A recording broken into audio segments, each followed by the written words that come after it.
குட்டி விலாகில் இன்னைக்கு Saturday morning பார்க்கலாமா?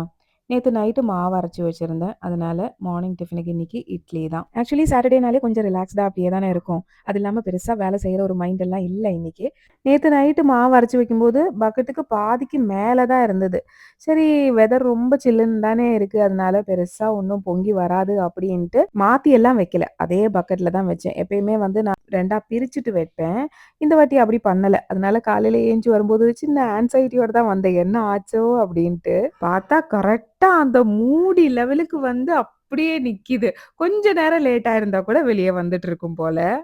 அவ்வளதான் இன்னைக்கு வேலையா அப்ப அதெல்லாம் ஒரு பாத்திரத்துல ஊத்திட்டு, மீதி எல்லாமே ஃப்ரிட்ஜ்ல எடுத்து வச்சு, தேவையானது மட்டும் உப்பு போட்டு, இட்லி ஊத்தி வச்சுட்டு, பால காய்ச்சி, டீ போட்டு குடிச்சுட்டேன்.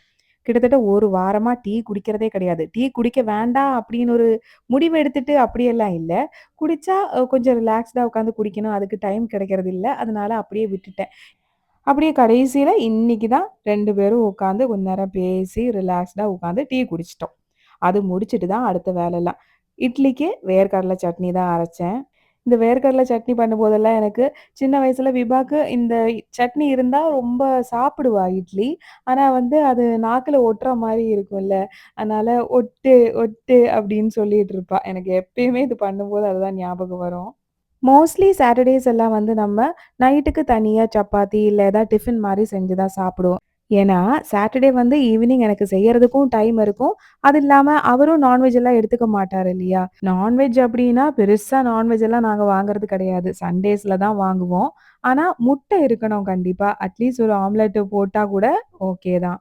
இந்த ஒரு நாள் மட்டும் அதுக்கு வாய்ப்பே இல்ல. அதனால சாப்பாடு ஒரு வேளைக்கு வச்சுட்டு, நைட்டுக்கு நாங்க டிஃபன் ஏதாவது செஞ்சுப்போம். அதனாலேயே இன்னைக்கு டக்குன்னு செய்ற மாரி அரிசி பருப்பு சாதம் செஞ்சுட்டு, தொட்டுக்கிறதுக்கு ஒரு அப்பளம் பொரிச்சு குடுத்துட்டேன். அவ்வளதான். கிச்சன் வேலைலாம் முடிஞ்சதும் பசங்கள 2 பேரையும் எழுப்பி, அவங்கள குளிக்க வச்சு, அவங்களுக்கு டிஃபன்லாம் ஊட்டி விட்டுட்டு, நிஷான தூங்க வச்சுட்டு, விபா கூட கொஞ்ச நேரம் படிக்க உட்காரணும். மண்டேலருந்து அவங்களுக்கு பீரியாடிக் டெஸ்ட் ஸ்டார்ட் ஆகுது. ஸோ கொஞ்ச நேரம் உட்கார்ந்து படிக்க வைக்கணும். சின்ன குழந்தையா இருக்கும்போது கூட நம்ம ஏதாவது சொல்லிக் குடுத்துட்டு அது படிக்க சொன்னா, அது உட்காந்து படிச்சுட்டு இருந்தா.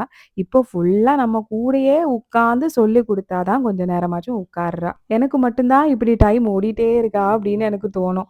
ஏன்னா கிச்சன்ல பெருசா வேலைலாம் எதுவுமே இல்லன்னா கூட, இவங்க கூட இருந்தாலே போதும். டைம் எப்படி போறதுன்னே தெரியாது. ஸோ வைண்ட் அப் பண்ணிடலாமா? இன்னைக்கு மார்னிங் ரொட்டீன் இப்படியே முடிக்கிறோம். வீடியோ பிடிச்சிருந்தா ஹார்ட்ட குடுத்து ஃபாலோ பண்ணுங்க.